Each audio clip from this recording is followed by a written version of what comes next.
하나님 말씀 느헤미야 10장 32절에서 39절입니다. 구약 성경 742면입니다.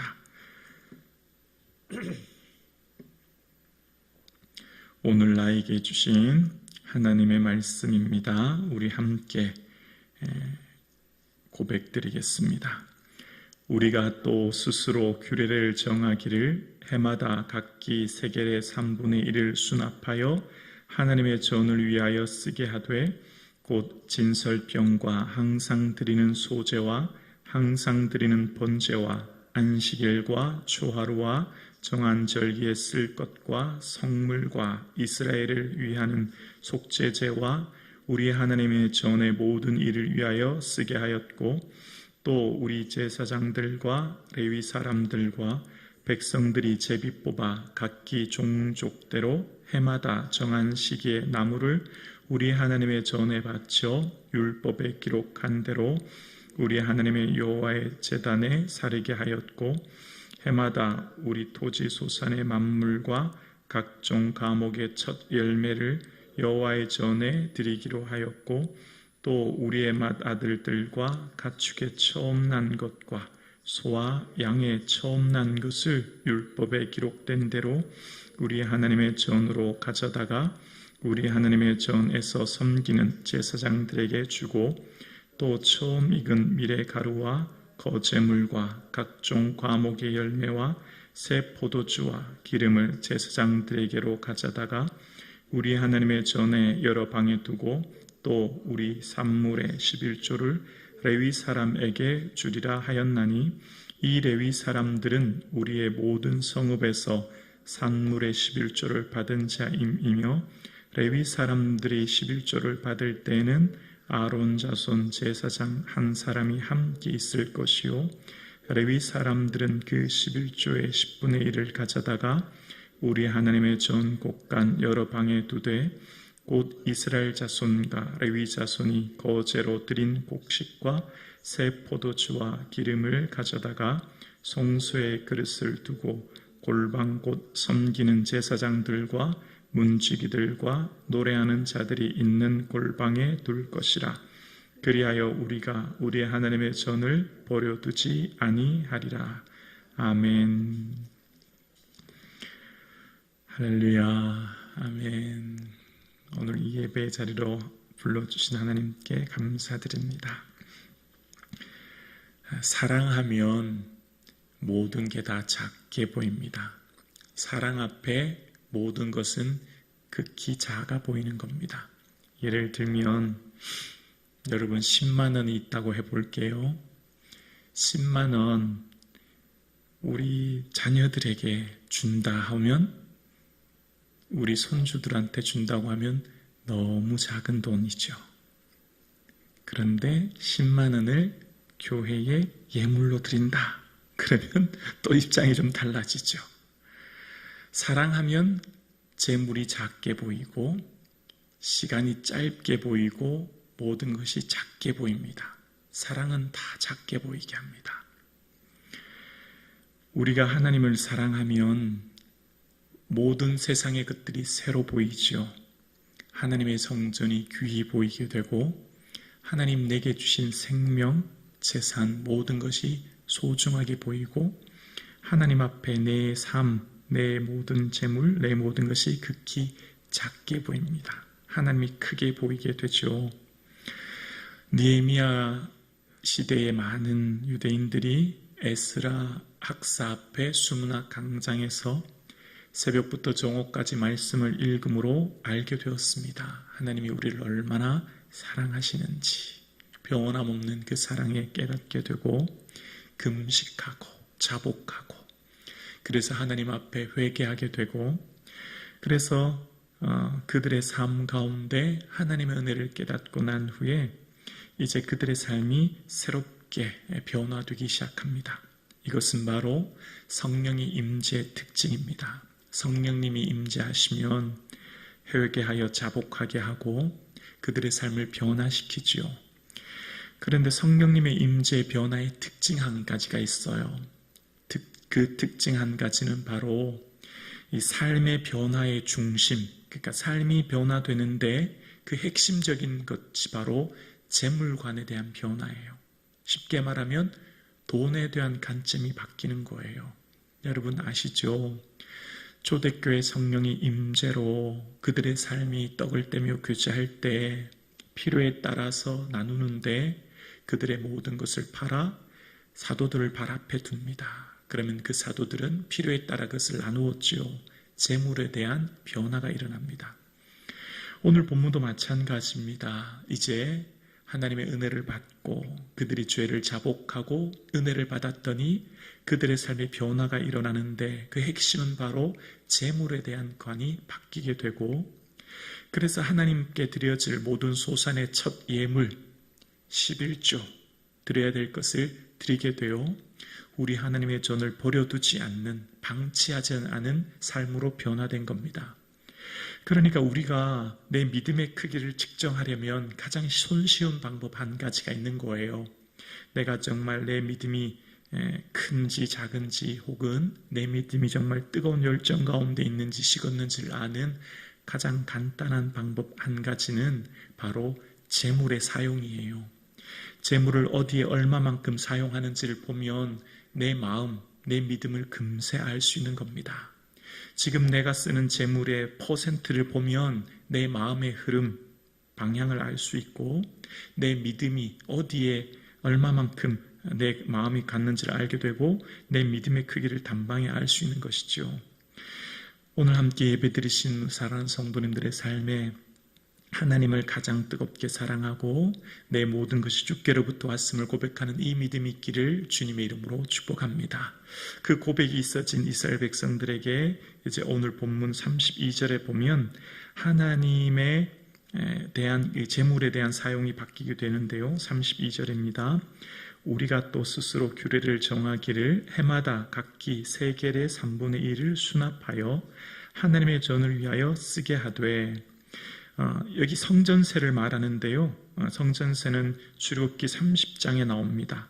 20세 이상 성인들이 원래는 반세겔, 2분의 1 세겔을 드리는데 오늘 3분의 1 세겔을 드렸다라고 얘기합니다. 아마 앞전에 흉년이 들어서 여러 가지 상황 때문에 조금 그 양이 줄었던 것으로 봅니다. 그러니까 성전세가 회복되었다라는 거고요. 33절입니다. 곧 진설병과 항상 드리는 소제와 항상 드리는 번제와 안식일과 초하루와 정한 절기에 쓸 것과 성물과 이스라엘을 위하는 속죄제와 우리 하나님의 전의 모든 일을 위하여 쓰게 하였고, 번제, 안식일, 초하루, 정한 절기, 이 모든 것이 이제 진설병에 대한 얘기부터 이제 나오죠. 진설병은 출애굽기 25장 30절에 항상 하나님 앞에 진설병을 드리게 되고 하나님의 임재를 상징하고, 민수기 28장에 보면 안식일, 또 초하루, 또 6월절, 77절 같은 절기들에 대해서 하나님 앞에 어떻게 드려야 될지에 대해서 기록하거든요. 그게 이제 회복된 거예요.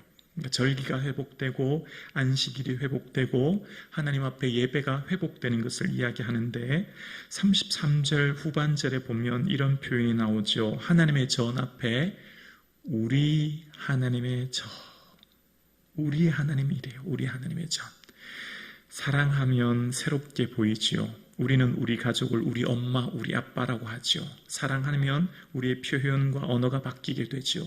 하나님의 성전이 그동안 방치되어 있었던 그 성전을 새롭게 건축하였고, 이제 그 성전을 보호하기 위해 성벽이 재건되었고, 그들의 삶 가운데 이제 하나님의 전이 우리 하나님의 전이라는 표현이 나와요. 이 뒤부터 계속 36절, 37절, 38절, 39절 계속 반복되는 단어에 우리 하나님의 전이라는 표현이 반복됩니다. 하나님의 전이 우리 하나님이라는 거예요. 하나님의 베푸신 사랑과 그 은혜를 깨닫게 되었고, 그 하나님의 사랑을 알게 되었더니 새롭게 보이는 것이 뭘까요? 바로 성전이죠. 성전이 귀히 보이는 것입니다. 하나님의 은혜를 체험하고 깨닫고 난 그들의 삶에 성전을 사랑하는 마음이 회복되었다라는 것을 이야기하는 거예요. 그리고 34절입니다. 또 우리 제사장들과 34절이요. 레위 사람들과 백성들이 제비 뽑아 각기 종족대로 해마다 정한 시기에 나무를 우리 하나님의 전에 바쳐 율법에 기록한 대로 우리 하나님 여호와의 제단에 사르게 하였고, 성전에 쓸 장작, 땔감을 이 지파별로, 종족 가문별로 준비하여 드렸다라는 얘기고요. 35절에서 37절, 35절입니다. 해마다 우리 토지 소산의 만물과 각종 과목의 첫 열매를 여호와의 전에 드리기로 하였고, 이 35절에서 37절은 토지 소산의 만물을 하나님께 드렸다라고 하는데, 37절의 처음 익은이라는 표현은 가장 좋은이라는 표현이에요. 가장 좋은, 처음 익은. 민수기 26장에 보면 이런 표현이 나오거든요. 얘들아, 너희가 가나안 땅에 가면 토지 소산의 첫 만물을 강주리에 담아서 택하신 곳에서 드려라. 그러면 제사장은 그것을 하나님 앞에 드릴 때에 이렇게 고백해라. 하나님, 우리 조상은 방황하는 아람 사람이로 애굽의 소수로 내려갔는데 하나님께서 우리 민족을 이렇게 크게 번성하게 해주셨습니다. 애굽에 있을 때에 애굽 사람들의 학대로 중노동을 당하고 고통과 신고와 압제 가운데, 아픔 가운데 있었는데 하나님의 크신 팔로 우리를 건져내 주시고 이곳저곳 꿀이 흐르는 땅으로 이르게 하셨습니다. 그래서 하나님, 우리가 이제 내게 주신 모든 토지 소산의 만물을 주님 앞에 가져왔습니다. 이렇게 고백하라고 하나님께서 토지 소산의 만물을 어떻게 드릴지, 드릴 때 어떤 고백을 해야 할지에 대해서 신명기 26장에 자세하게 기록해요. 왜 그럴까요?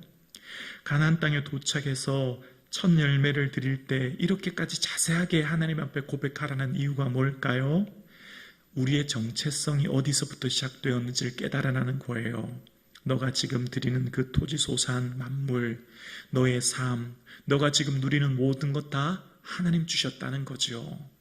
내가 누리고 있는 모든 것, 모든 재물이 하나님께로부터 왔음을 기억해. 잊으면 안 된다.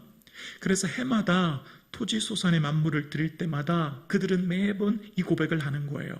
우리는 방황하는 아람 사람이었는데, 소수였는데 이렇게 번성하게 해주셨고 애굽의 학대로부터 건지셔서 이렇게 하나님께 예물 드립니다. 고백할 때마다 그들은 과거에 베푸신 은혜를 기억하게 되는 것이죠.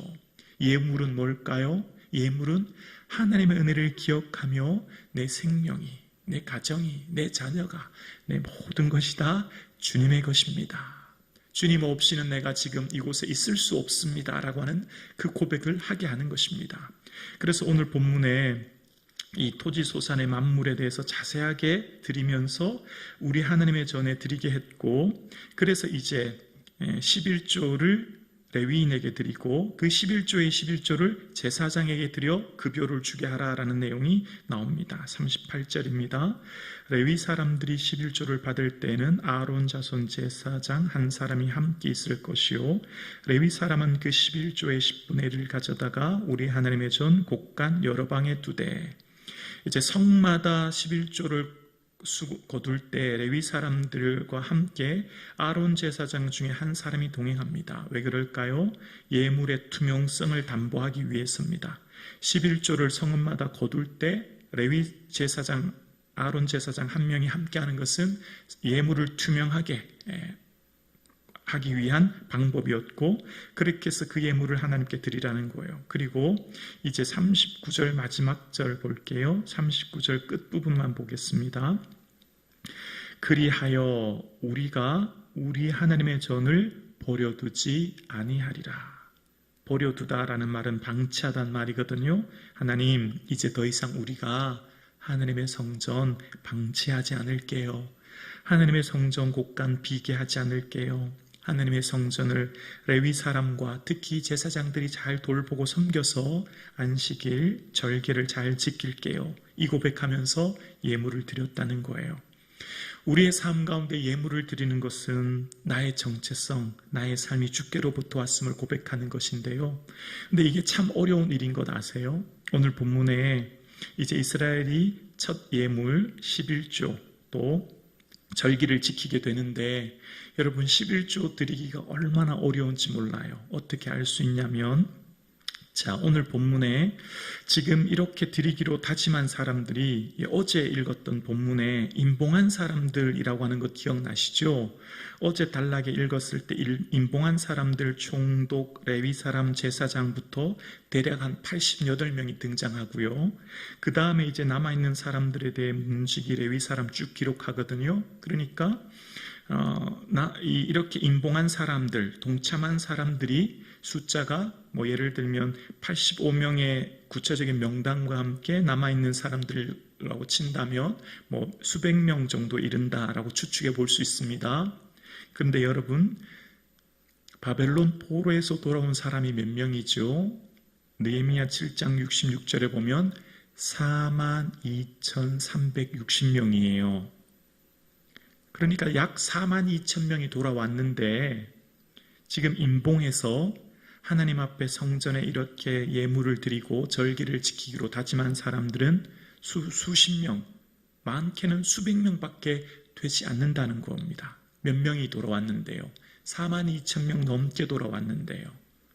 그러면 42,000분의 85라고 하면 500분의 1밖에 되지 않아요. 그러니까 예물 드리는 게 이처럼 어렵다는 거예요. 하나님 앞에 예물을 드리고 절기를 지키고 안식일을 지키는 게 이처럼 어렵다는 거예요. 이 사람들은 어떤 사람이에요? 바벨론에서 돌아왔어요. 삶으로 체험한 사람이에요. 바벨론의 그 고통과 고역을 몸으로 기억하는 사람이에요. 그런데 그들이 돌아왔는데 하나님 앞에 예물을 드리고 절기를 지키는 사람들이 전부라면 그냥 앞에 임봉한 사람들이라는 표현도 필요 없죠. 우리 모두가 다 이렇게 했다라면 끝나는 거죠. 근데 굳이 이 사람들의 이름을 기록하고 말한다는 것은 전부를 그렇게 지키지 않았다는 겁니다. 소수만 그렇게 지켰다는 거예요. 이만큼 우리가 하나님 앞에 예물 드린다는 것, 바꿔 말하면 우리의 믿음이 얼마나 어렵다는 걸 알게 됩니다. 오늘 우리가 이렇게 드리는 한 번의 새벽 예배, 우리가 하나님께 드리는 예물, 우리가 가진 믿음이 얼마나 소중하다는 것을 다시금 기억하게 됩니다. 오늘 우리의 이 믿음을 인하여 감사하는 이 아침 되기를 주님의 이름으로 축원합니다. 모두에게 있는 믿음이 아니에요. 모두에게 주신 믿음이 아니에요. 이처럼 어려운 믿음을 우리에게 주셨고 우리가 주님을 향해 예배할 수 있고 예물 드릴 수 있는 이 믿음 주신 하나님 앞에 감사할 수 있기를 주님의 이름으로 축복합니다.